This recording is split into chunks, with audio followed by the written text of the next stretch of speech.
show of applause. Who are the backers here tonight? Yeah. All right, you're here. This could have been done without you. My name is Alan. I'm the editor-in-chief of Film Threat. I'm also the co-host of the Film Threat livecast with Chris Gore, the director of Attack of the Dog. I'll make this brief because we're going to get this movie going, but I just wanted to welcome you to tonight. Hope you have a great time, and stick around. Chris and other members of the cast and crew will be here to talk about the documentary for a little Q&A. So let's get it started.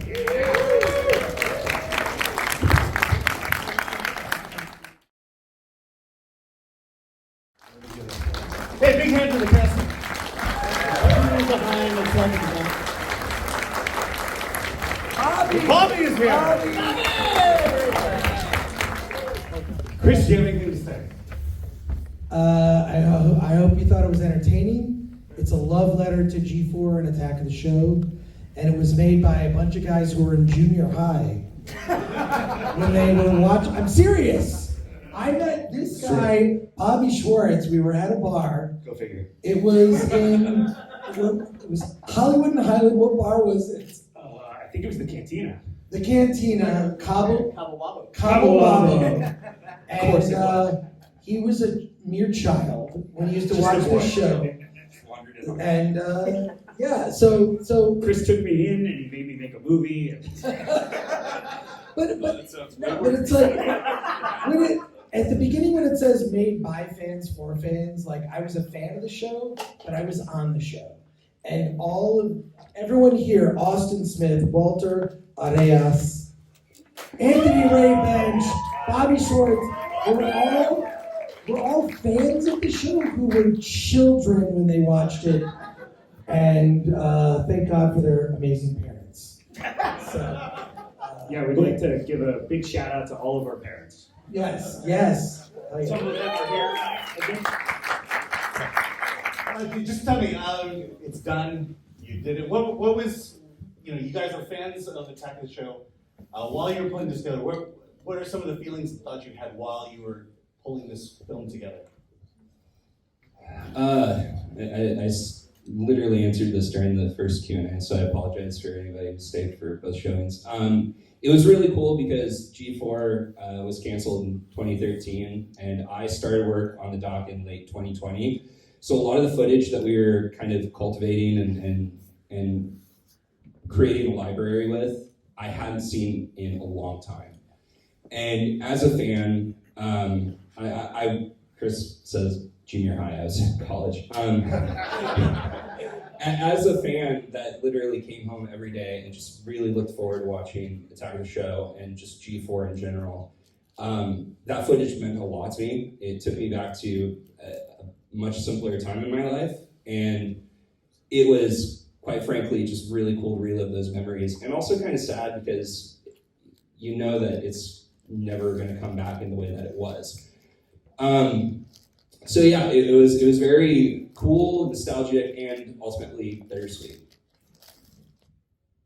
Yeah, I have a really weird connection to all of this because I was actually in the game industry for a good 10 years. Actually, while G4 was on the air, I was actually making video games for a good part of that time. And it really is weird bringing me back to that point in time when I struggled and I went to those E3s and I went to those big shows and I got to see a lot of that from an industry perspective. And now here I am working on a movie that celebrates all that time that I spent. And it was beautiful, it was bittersweet, but at the same time, I can enjoy it for what it was, and I'm glad that I spent that time there in that space, and I'm glad that this movie is here to celebrate that time in that space, and I'm glad to share that with all of you. Basically, we're all just super validated now.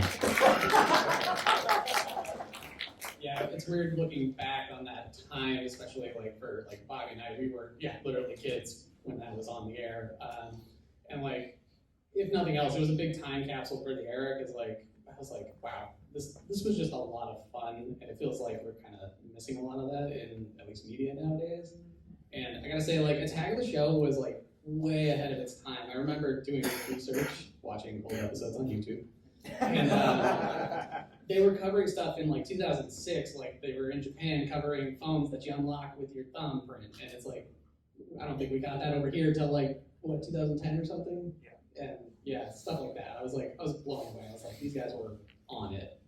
What all of them are saying is they got their first boners watching Attack of the Show. And I just want to say congratulations to you all. And thank you, Chris, for those photos. Chris, let me ask you this question. You lived through it. You made a documentary about it. I assume this is the final version because I've seen at least 4 versions. Yes. What are you feeling right now? Well, first of all, I'm just happy that you're here. Like, I can't believe there's people that want to see this movie. I mean, as much as like the trailer looks like sort of Jackass, right? Like, it's like crazy stuff that happens. It's nuts. But I wanted to remind people of a time when we could laugh at ourselves, when we had a sense of humor, when we weren't looking to cancel someone because they thought up a joke about something that was funny. So, so I hope you just appreciate like this era that's like really like recent history. Actually, it's like not that long ago. I think we have people here. Do you want to introduce anybody? Yeah, okay, backers. You get the backers and producers. Stand up! Yes! Stand up! Thank you so much to the backers and producers. Your name is in the credits. Thank you. There are over 1,100 names in the credits. They're all there. Bobby worked tirelessly to like make a 700-minute credit sequence. And I appreciate, which was entertaining, and all your names are in there in alphabetical order by first name. I think we went buy the Blu-ray so you can pause it at home and screen cap it. Yes, the Blu-ray comes out in July. There's also there are Easter eggs in this movie. Can I tell you what some of them are? Yes. No, Yes. absolutely not. If you currently on your phone go to yourassgotserved.com, it redirects to attackoftheDog.com. Also, we created in Second Life a virtual version of the set of Attack of the Show. You can go to it when you get the Blu-ray. There's a link that takes you directly to. You can walk through the actual set of Attack of the Show in a metaverse, which is pretty cool. Both versions of the set are in there. The one pre-2010 and the one after. Yes, so there are like 2 versions of the set. So when you saw like those, like, how do we do like, because we were thinking like, okay, there are these sequences where we don't have supporting footage. What do we do? Well, we'll do Second Life. It was the first metaverse in the early 2000s. So we recreated, when I say we, I didn't do that. But other people more talented than I am, like recreated that area. Now, which set has the pie, the giant pie? The giant pie, or should we put the pie in there? Yes, we should put the pie in there. Yes. And I gotta say, this guy, Bobby, sacrificed so much during the making of this doc. He did not have a girlfriend previous to this. I think, did I see you walking with a lady? And nearly died. I'm with Walter now. And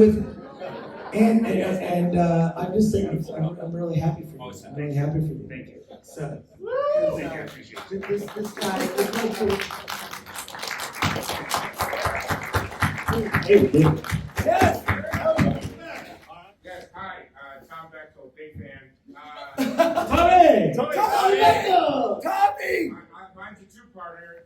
First, was there a DVD you fought really hard to review for DVD Day that they had asked you not to, that you believed in, even though knowing people were going to buy it with their hard-earned dollars, and the producer said, Chris, that's crazy. Transformers 2. Next question. Were there any young sketch actors on the show that you really saw were a light in that you wanted to work with in the future? His name is Tommy Bechtel.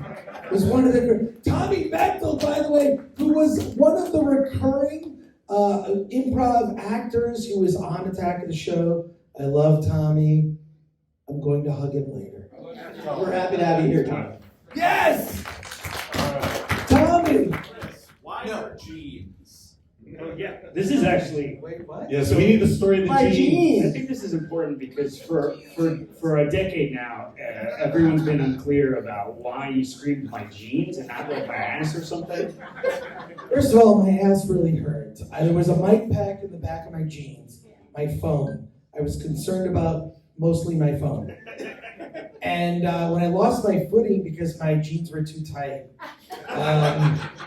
I was like conscious of, don't swear, you're on TV. And I said my jeans instead of my fucking ass. Huge round of applause for Zach Kalhor, who wrote all those songs. Oh my God, yes, Zach, get over here. Thank you very much. Thanks, Chris. Oh, man. What? No, just this guy can write a song randomly with keywords that you'll just throw out. He's incredibly talented. We worked together for years on the show. We drank a lot. We also, Zach just like incredibly talented. Like it was always like Zach is the Greek chorus. He's the guy that's like, he'll take a 10-minute sequence about like Tech TV's merger and he'll make it a funny 30-second song. That wasn't it. That got cut out. Oh, that's true. But the soundtrack, by the way, the soundtrack for this documentary drops on Spotify on Monday. It's free on Spotify. Like you can hear several songs that got cut from the documentary, and Zach is here. Well, the song You Can't Do That No More. Chris said, dude, I have these ideas for songs, and I want a song about Olivia leaving, I want a song about the Tech TV merger, I want a song called something about you can't do this shit we used to do on TV anymore. And so I wrote it that night, and I like sent you a demo, and you're like, oh my God. So that song we're gonna try to release as like a single. We're gonna go for an Academy Award on this shit. Damn it. Forget Shallow by Bradley Cooper and shit. Who does a soundtrack to a documentary? We just did. I think it's important to note that currently your ass got served is not being served up from someone's ass. Yeah. That I'm aware of, but just for the record. Yeah. Bobby, that's for a later meeting. I vote Walter. Hey, any celebrities come through the show that were like, oh my God, I'm so nervous, and why was it James Cameron? Yeah. James Cameron actually really loved Attack of the Show. I interviewed him a couple times because I did the movie coverage, but he loved the show because he knew the audience was right, but it was weird because the show kind of did track, like, nerd culture was not cool, but by the end of the show, nerd culture had become mainstream. So now I didn't think that there would ever be 3 Ant-Man movies. The fact that there's 1 Ant-Man movie, holy fuck. There's 3 Ant-Man movies, and one of them is really good. You decide. Where's the footage of you interviewing Angelina I was Jolie? just going to say the same line call. Yeah. That'll be an extra on the Blu-ray, for sure. You look embarrassed. How many things? My whole rule was when in doubt, cut me out, right? Like that was like the Michael Moore thing. But yeah, like I just wanted to show also there's a little bit of, there's some semi-serious themes in there of like nerd culture. Like I feel like we're oddly divided politically, which I always like understand. Politics, we're divided. But like, how are we divided by like which Star Wars movie you like? Like, who gives a shit? I love Star Wars, like, who cares? I just want to say I hosted the show Hurl. 100% true. This was the worst show ever in the G4 history. They would start shooting at 11 p.m. I would go down there and be like, hey guys, welcome to Hurl, where we try to feed you as much disgusting food as possible and put you on the world's tallest roller coaster. Whoever doesn't puke wins. Let's go. Real show. Seth Rogen comes up to me at a Comic-Con and goes, hey bro, the Hurl show's not it. I know, dude. They're edging me out. Someone find the Hurl footage. Yeah, I mean, this was an amazing documentary for the production team. What's next? There's a movie that we're going to submit to festivals called Film Threat Sucks. And it's about like Film Threat in the 90s. There's a lot of drama. that, and then, we're all working on various projects. Well, and So if you wanted to hear Oh. about our next other project. yeah. Having a baby. Ant-Man 4. We're gonna crowdfund it. But just to crowdfund that, we're making a comic book. Yes. It's the Dual Animal Anthology. We've already put out a version, an issue 0. We're funding issue 1 pretty shortly soon here. So, follow @DualAnimal on Instagram, and when we launch the Kickstarter, you'll probably hear about it there first. Chris is writing one of the anthology stories, and we're really excited about it. Awesome. So Chris, you've been doing a lot of YouTube recently, and you've been meeting a lot of famous people here and there. Yeah, Anna, that Star Wars girl, is one of the famous people that she's on Flashcast tomorrow. Am I gonna do Flashcast tomorrow? Yeah, we're reviewing Picard. We're gonna review Picard. Who has seen season 3 of Picard? Holy crap, it's so good. By the way, I noticed one of the backers was a Starfleet captain. Oh my God, Todd Stashwick. Todd Stashwick. Who do you think is the next Olivia Munn? Or who has it to be the next? I don't know if there's a next Olivia Munn. She was really an original. I don't know that there is one. Alan, what do you think? No, there's only one. Really, that's. I think there's only there can only be one. Can this show be remade? And it sounds like They can. I mean, you could do a reunion. I don't know if you can capture that era. You can get. So that was the point of the documentary. It's like, here's your member berries. This was a remind you of this time, right? But we live in a really weird fucking time right now. I just want to say, what the fuck is going on? Social media, I look and I'm like, I'm horrified. My eyes burn. But I don't know. I just wanted to remind people of when we just celebrated all this fun stuff. We did crazy shit, like putting servers up people's asses. And then Walter bought the website. I did. I actually saw that yourassgotserved.com was available, and I was like, immediately, that is what I wanted to do. And it redirects to attackoftheDog.com. But yourassgotserved.com is forever. Your ass got. But look, we had a lot of fun back then. But if any of those segments ever aired today, we would all be canceled, 100%, right? We were just honestly, they won't, just you. Just me. Get ready for me to be canceled. Yeah, it's gonna happen any day. All right. Question for everyone: what was your favorite piece of footage to rediscover? Ooh. This was my favorite and also my least favorite. I recall I think I watched the Cholula incident live, and it was traumatizing.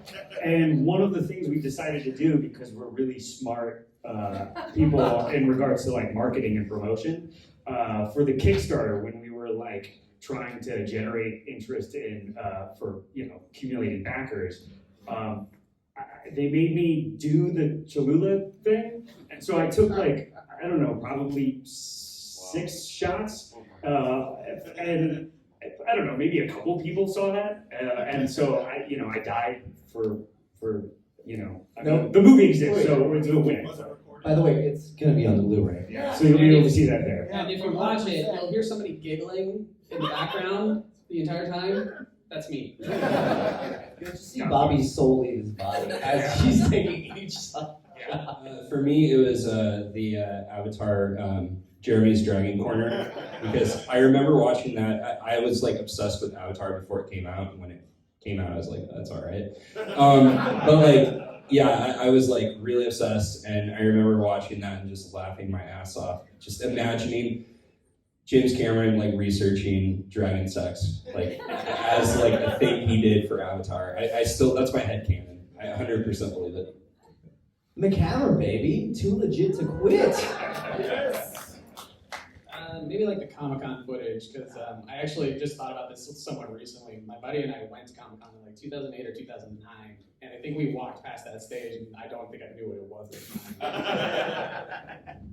I just want to say about Mick Hammer. Yeah. Well, Kel Mitchell, I had known Kel from doing comedy and stuff, and I had hired him to be in a sketch that I wrote called Crosby, Stills, Nash, and Usher. So check that out on Attack of the Show's archive somewhere. It's a really funny sketch. I played David Crosby, rest in peace. And so when they were like, need a Mick Hammer, I'm like, get Kel. So that was awesome to see that again. That was hilarious. And we brought him to Comic-Con with us too. He was like running around, just like, too legit. It was amazing. For all the crazy things that we saw on the show, what was the craziest thing that was not on the show that you wanted to see on the show? No, More Boba Fetish? Yeah. Boba Fetish was not me. I can 100%, although I have the costume. Like hand to God. So after Attack of the Show ended, they're like, well, what are we gonna do with all this stuff? They threw it all in the hallway. We all like grabbed stuff. I could use that. I could use a Rebel pilot costume. But yeah, I don't know, like, it was weird because it was always trying to top itself, so to speak, but I can't. Oh yeah, there's a skit with my kids. Franken Pereri. My kids are like, like, they're really little in that. Now my kids are adults. My kids are Bobby-sized at this point. But yeah, so I don't know, like Franken Pereri, I loved it. And then what was so funny was when I brought my kids to do this very innocent sketch, which was about a breakfast cereal, there was it caused a huge controversy. Like, you can't bring children to be on Attack of the Show. That is horrifying. And then I kept because I could give a fuck about being on TV when I was on there. I was I learned that I could mispronounce swear words. So when I would go on the show, I would say, that director's a total shafid. So I was basically saying shit. But I could get away, I just was I didn't care. It was the least money I made in television, but the most fun I ever had. So Amen to that. So yeah. I just want to say You this. didn't make a lot of money either, did you? Well. I just want to say thank you for not putting the great cougar hunt of 2006 Oh, in there. that segment, yeah. Kevin Pereira they made Kevin Pereira and I go to a bar in the valley that was known for cougars and do a cougar hunt. And whoever got the most drinks bought for them won, and it did not go over very well. There was lawsuits that went horrible. You won. Of course I won. Come on, player. Anyway, we got sued for that one, and it was buried. That's probably not available anywhere. That's the dark web shit. TMZ. Hell yeah. Or the dark web. Go look that up. Thank you for being here today and celebrating a show that I loved, I was a part of. I was a fan of the show, I was on the show, I was a fan, and this movie is by fans, for fans, and it's really a love letter. Bobby? I agree. I mean, it was just nostalgia laden. We wanted to celebrate. It's an important time, I think, in all of our lives for different reasons, and we know that we're not alone in that, and hopefully you guys enjoy it. One of the things we kind of talked about when we were making this documentary is that we wanted it to be a love letter to the fans. And as someone who worked on the documentary, if you remove that, I would have loved this as a fan. This would have been great. I would have watched this. I would have passed it around all my friends. This is an awesome project to be a part of, and thank you guys for helping us and being. This movie has been a part of my life for the last 3 years, and for better or worse, I feel like a parent, but my kid's going off to college at age 4. That's kind of how this feels, actually. Yeah, it's weird. Yeah. And I'm so stoked, so happy, so thrilled, nervous, terrified to share our little baby with all of you. We tried our best. I mean, no parent, no child is perfect. Yeah, that's right. I'm just glad this child didn't get left behind. Yeah, this project's been just the best freaking thing ever. I think we all kind of lucked out too, because I think just personality-wise, it syncs up with everybody. So this is like, I would say unfiltered us, but it definitely, you know, got filtered a little. Yeah, no, I hate all of you guys. I don't know what you're talking about. I wasn't not a part of making this movie other than my little part, so I just want to say thanks to all these guys for a great job. You guys kicked ass. Thanks for bringing it to people. And, that's great. Monday, Attack of the Dot comes out on video on demand on the 21st anniversary of the launch of G4TV. I'm super excited about that. I want everyone to see it. So you can get it for $2.99 to rent or whatever. Anyways, yeah. But thank you for showing up to this. Let's go party together.